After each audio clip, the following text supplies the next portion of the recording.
From the capital city of Charleston, West Virginia, this is Inside West Virginia Politics with Mark Curtis.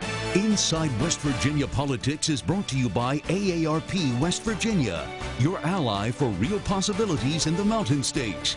Hello, everyone, and welcome to another edition of Inside West Virginia Politics. I'm Mark Curtis, along with my co-host Adrian Robbins, and we are at the beautiful West Virginia Governor's Mansion, and our guest is First Lady Kathy Justice. Great to have you on the program again. Welcome to our house here today. We're glad you're here. Thank you. We were here a few months ago to talk about the Communities and Schools program, which is your main initiative as First Lady, and obviously the schools are now in session and there's stuff to report on. So let's talk and get an update. First of all, what is Communities in School? How does it work, and what's the goal of it? Well, Communities in Schools is a national program that we have brought to West Virginia.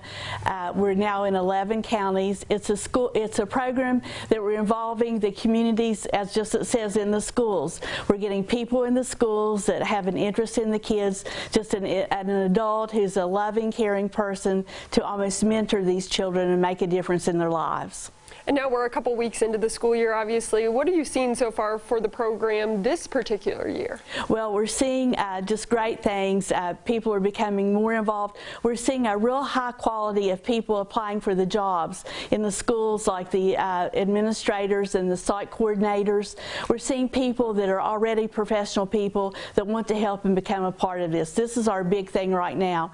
We're seeing a lot of an improvement in attendance that it's just this early in the year. So that's a biggie that we're trying to overcome, and if children don't get at school, they really can't learn very well, so we're trying to instill that in a family way. The statistics from the initial counties that had this are amazing. 60%, 67% improvement in attendance, 80% improvement in academics, 92% promotion, K through 11, 100% graduation rate. It's incredible. So if they get in the program, they're going to succeed.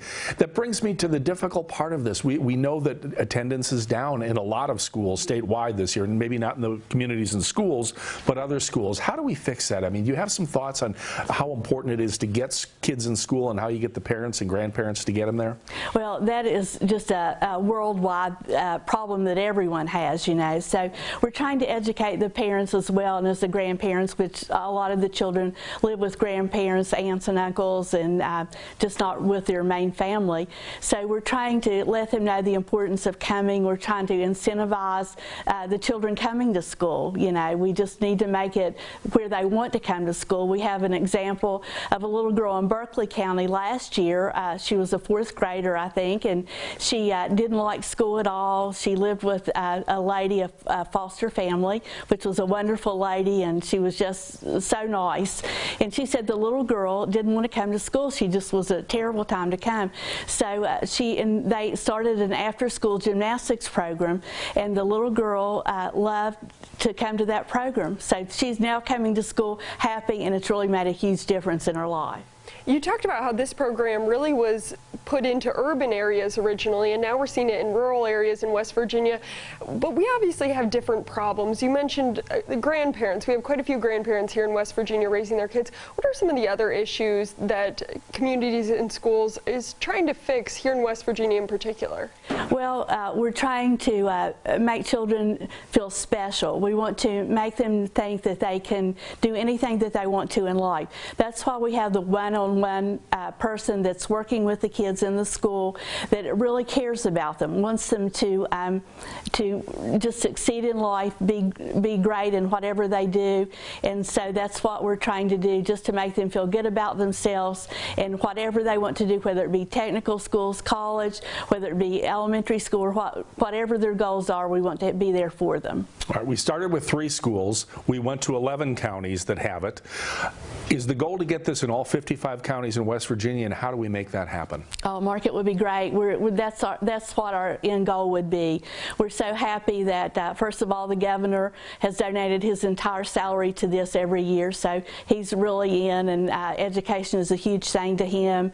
And also the legislature, you know, funded a lot of money this year. So we want to keep that initiative going, and we want the West Virginia to be a centerpiece, the education be a centerpiece pace of what we're doing in the state. So that's why we want to go from county to county. I'm getting calls almost weekly about people, and I'm sure they are here at the Manchin as well, about different counties want to be involved in it, and we say we're getting to your county just as soon as we can. So every county wants to be a part of this, and we're going just as quickly as we can. And also quickly, I know we're running out of time here, but you did win a national award for this program as well. Well, I think West Virginia did. That's what we want to do. West Virginia, we just got back from Chicago, which was a great national meeting. We got this really special award, and it was because, as you all said, that we're a rural state, and they've already been in urban areas, which we're kind of the pilot school or the pilot state to go in this. So they're really behind us all the way and helping us in every way that they can. Well, we want to let folks know if they're interested in learning more about communities and schools, they can go on the State Department of Education website and learn how to get that in all 55 counties in the state. We want to thank First Lady Kathy Justice for being here. We're going to continue our discussion of education in the state with Dave Perry, the president of the State Board of Education. So stay with us on Inside West Virginia Politics.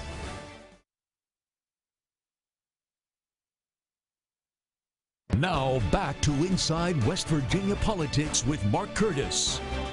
Welcome back to Inside West Virginia Politics. We're continuing our discussion on education here at the Governor's Mansion, the beautiful mansion. Coming up next, we have Dave Perry, president of the West Virginia Board of Education. Thank you so much for being here with us. Thank you, Adrian. It's a pleasure. And obviously, you're about to start a very big listening tour coming up tomorrow, statewide listening tour. Tell us a little bit about that. Well, we're very excited. We have 6 tours planned throughout the state, 2 for each congressional district. And the first one will be October 7th in Mingo County at Mingo Central, at which time we hope to draw parents, teachers, business persons, so all the stakeholders relevant to education, and I think it's a golden opportunity for people to present their ideas about education. The one group you didn't mention in there was the students. Can students come? If I'm a high school junior and I've got some ideas on how to improve the education system in West Virginia, can I come voice my opinion to the president of the Board of Education and everyone else? Good point, Mark. Yes, absolutely we want students to participate. And we've gone further at our December board meeting. We have a group of students coming in there to listen to them as well. And I think students quite often are a lost group that educators don't listen to. And they have a great deal to offer relevant to improvement and process. After all, they're the victims, so to speak.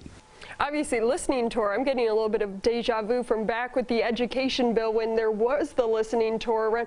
What else are you trying to get out of this, and what do you want to know now that education reform and that big bill has already kind of gone through? Well, we want to look at curriculum, policy 2510. We want to look at more flexibilities in the counties. We want to look at the opportunity that we have as far as number of hours, credit hours that are required, and those things that affect students at the front level. I know one of the big things was getting the support services, the wraparound services, they call them counselors, mental health professionals. It strikes me that we've just had 2 rather tragic major stories, the young man dying on the football field in Roane County, a young man in a car accident in Lincoln County. How much help are we going to get for those students? Because obviously it's not a thing that goes away after the funeral. There's a lot of grieving. How much will these support services help students in need? Well, unfortunately, as you said, when it's over, the services go away. But there are services that are definitely needed, and I think the governor's program on communities and schools helps offer the kinds of services we're interested in as well, to provide that integral part of relations to students to an identity within the school system. Now, wraparound services was a big part of that education bill. How much of that bill and some of that funding that we were promised to go to our schools has already been implemented? We're talking about school nurses, guidance counselors, school psychologists, and of course that was a local decision as to how they would use that money. I broached the issue with Kathy Justice, the First Lady, earlier because attendance is the cornerstone of that Communities and Schools program, which we know is very successful if we get the students to school. We have another problem outside of those districts this year. Absenteeism is up again. How do we address that and get kids in school? Well, as we know, the state absenteeism is 92.2%, and we know that anything that exceeds 18 days is considered to be an absence. And we have to address absences as excused or unexcused. We have many students that are missing 30 and 40 days, Mark. So how do we combat that? Because obviously there's a lot that you can do when the kids are in school, but if they're not coming to school, they can't get some of those services that they may need. Well, I think the first problem is that we have so many broken families, and we need to address the families, the grandparents, and the students themselves to try to provide a greater interest and provide incentives for those students to come to school. We've tried to punish our way out of this thing for years, and it hasn't worked, so we've got to look at other areas. Is part of it getting away from the traditional education of reading, writing, arithmetic, and finding those students that say, you know, I want to be an air conditioning, an HVAC technician, or I want to be a plumber, and finding trade schools and places for them to go because they may not fit in a traditional school setting? Is that the kind of thing that incentivizes them to show up if there's something they like? They have to show and see relevance to their content curriculum and what they're doing. And unfortunately, relevance hadn't been shown. The other thing I think we've done, we've bored children to death with time on task, with testing and so forth, and not provided the opportunity just simply to make school fun again. You know, when we were in school, it was fun. We had a recess in the morning, we had a recess in the afternoon, we had school programs and so forth. It was fun. A lot has already been done with education reform here in West Virginia, but is there anything that you would like to see more done? Obviously, you were a lawmaker for a number of years. Anything that you want to see come up come next session? Well, I think we have to address the issue of continuing education. We need to provide time for continuing education. Unfortunately, we're doing continuing education during the school year, and we have teachers missing a lot of school by going to continue education during the school day. So we need to provide a block of time for continuing education, much like Virginia did a few years ago. I want to mention, we talked about the first listening session is tomorrow night, October 7th at Mingo Central High School in Mingo County. There are 6 listening tours altogether, 6 listening sessions. We're going to put a graphic on the screen with those schools and the dates they're happening. Get out and talk to the educators about what you want to see improved in your community schools. We want to thank Dave Perry, President of the West Virginia Board of Education, for joining us. Good luck with the rest of the school year. We'll have you back. Thank you, Mark. Thank you, Amy. Thank you so much. More of Inside West Virginia Politics after this break. Now back to Inside West Virginia Politics with Mark Curtis. And welcome back to Inside West Virginia Politics this Sunday. We're talking the Legislative Scorecard is out. Joining me right now is Jason Huffman. He's the Executive Director of Americans for Prosperity, the West Virginia chapter. Good to have you on the program, Thanks Jason. For having me on, Mark. Did I get the title correct? Are you President or State Director? State Director. Got it. All right. You guys issued what you call your annual Legislative Scorecard this week, and folks can find this online at wvscorecard.com. Right.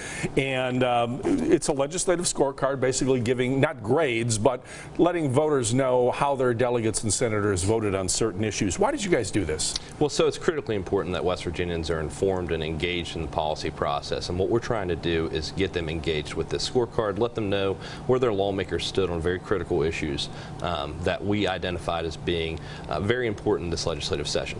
So if a lawmaker, let's talk about education reform, because maybe that was the most controversial bill of the years, and you guys backed education reforms. I don't know if you're completely happy with what finally came out, but you guys basically gave the concept of ed reform your blessing, and so the scorecard will tell folks that you guys were for it, and then there'll be a green check if the lawmaker voted with you guys, or a red check if they voted against, correct? That is correct, and I would say that, you know, the education freedom issue is very critical for the state.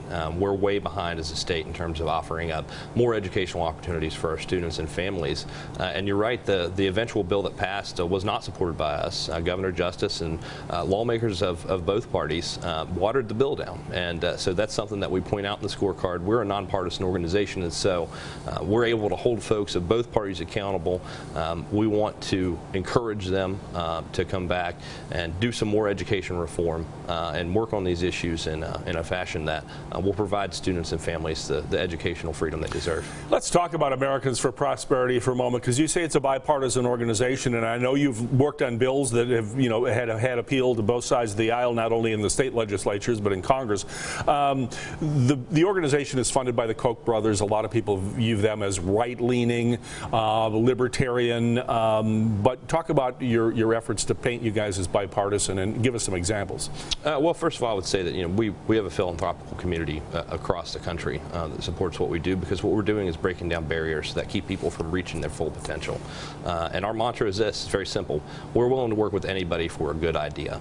And as you see in the scorecard and some of our accountability efforts, we're thanking Senator Glenn Jeffries for his work on criminal justice reform. It doesn't matter what letters beside your name. The tribalism has to stop. We got to bring people together in order to accomplish more. We can do more by uniting people than we can by dividing them. And so that's one of the things that we're trying to outline in the scorecard. And one of the people you dinged is a Republican, Kenny Mann, a Republican senator from down south, because he was one of the people who was against the education reform bill, voted with the Democrats a lot of times on that, right? Correct. And there are some members that voted for the final bill, which we didn't support, and we thought was a good first step, but we were agnostic on the whole.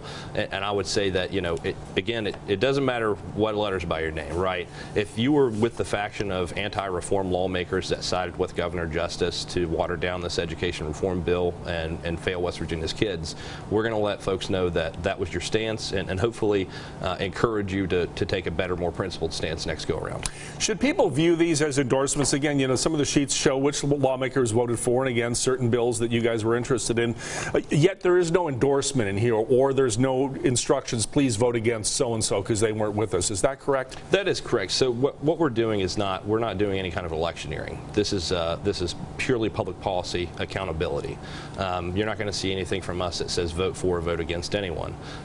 We're worried about the policy outcomes. We're worried about where members of the legislature stand on what we consider to be critical issues, because right now, West Virginia's, we're in a two-tiered society of haves and have-nots from years of a good old boy system run rampant. And what we have to do is take very significant steps with a sense of urgency to turn our state around. And what we're trying to do is instill that sense of urgency and that sense of accountability, because I think sometimes lawmakers believe they can vote however they want to in Charleston and nobody in their district will know, and we want to make sure that that doesn't happen. All right, we again want to let folks know it's the 2019 Legislative Scorecard. It is posted online at wvscorecard.com, and it is work put together by Americans for Prosperity, the West Virginia chapter. I know I'll see Jason Huffman lots when the legislature convenes in January, a frequent walker of the hallways down there at the Capitol. We'll have you back before then, too. Appreciate it. We'll have more Inside West Virginia politics after this break. Stay with us. Now back to Inside West Virginia Politics with Mark Curtis. Welcome back to Inside West Virginia Politics. September was Childhood Cancer Awareness Month. It's all thanks to a young man here in West Virginia, and we're going to talk to him right now. Nick Spence, a senior at George Washington High School. Thank you so much for being here with us. Thank you. So why don't you just go ahead and tell us a little bit about yourself? Okay, well, I'm a senior at George Washington High School this year. And I was diagnosed with osteosarcoma, is a real rare form of bone cancer, but it affects children at a a higher rate than adults. And that was when I was 15. I underwent chemotherapy, surgeries, the whole 9 yards, and ended up amputating my right leg above the knee, excuse me.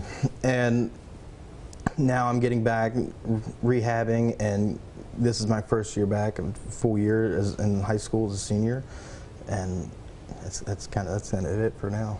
And you've kind of been fighting for more awareness for childhood cancer. What was your experience, and did you feel like people don't know that much about it? Yeah, it's one of those things. You look at October and the White House, went pink for Breast Cancer Awareness Month, and that's great. That's really great, because cancer of all forms is horrible. But childhood cancer just doesn't get the recognition that it absolutely deserves. And obviously you decided to do something about that. Senator Joe Manchin came to your school. At what point did you decide to pull him aside and talk to him, and what was your conversation like? It was about halfway through the little town hall meeting he was hosting at the school, and I just started thinking to myself, I should ask him to come up with a resolution or something in the Senate, because they recognized it. Governor Jim Justice recognized it on the state level. Just a couple days prior, and I figured we should try to get this to a national level. And what did he say to you? What was his reception to this idea? He was pretty ecstatic about it. He was excited. He said, "Oh, that's a great idea." And I figured that they had already come up with something, because I know that the president had declared on the end of August that September was going to be Childhood Cancer Awareness Month, but there hadn't been a resolution made up in the Senate at that point, and I figured that would have already been done, but no, he had said that hadn't been worked on at that point. So obviously you did get that resolution, and yes. Not only did you get the resolution, he called you out by name in it. What was that feeling like, seeing your senator up there? That was really cool. I mean, just watching the TV and then all of a sudden it's your senators calling you out by name on Capitol Hill, that's a very cool feeling, and felt quite accomplished, and really glad that all that recognition was not going towards me, but going towards childhood cancer as a whole. I mean, this is an issue you're obviously very passionate about, and you already are so accomplished with bringing awareness to this issue. What do you want to see happen in the future? I would like to see more funding and more research go into childhood cancer, because it's obviously a really big issue that doesn't get a lot of attention. So I think it'd be fantastic to see more research, more funding, and hopefully more cures come in the future. And is there anything in particular that you want to do? I mean, you're only 17. I don't want to put too much pressure on you, but is there anything that you think that you can do to help, even just being here today to show other kids out there? Well, obviously, being an activist for childhood cancer, I've got myself into that, which is not a bad thing. I'm all about that. But part of me, when I go off to college, part of me wants to go to medical school, then another part of me wants to go into politics. So I'm not exactly sure where I am on the spectrum when it comes to careers. Well, honestly, Nick, I feel like whatever you go into, you have a very, very bright future ahead of you. Only 17 years old. Thank you so much for being here, and thank you so much for everything that you've been doing. Thank you. And thank you for watching Inside West Virginia Politics. We're also a podcast. You can download it wherever you get your podcast, and we'll see you back here next week.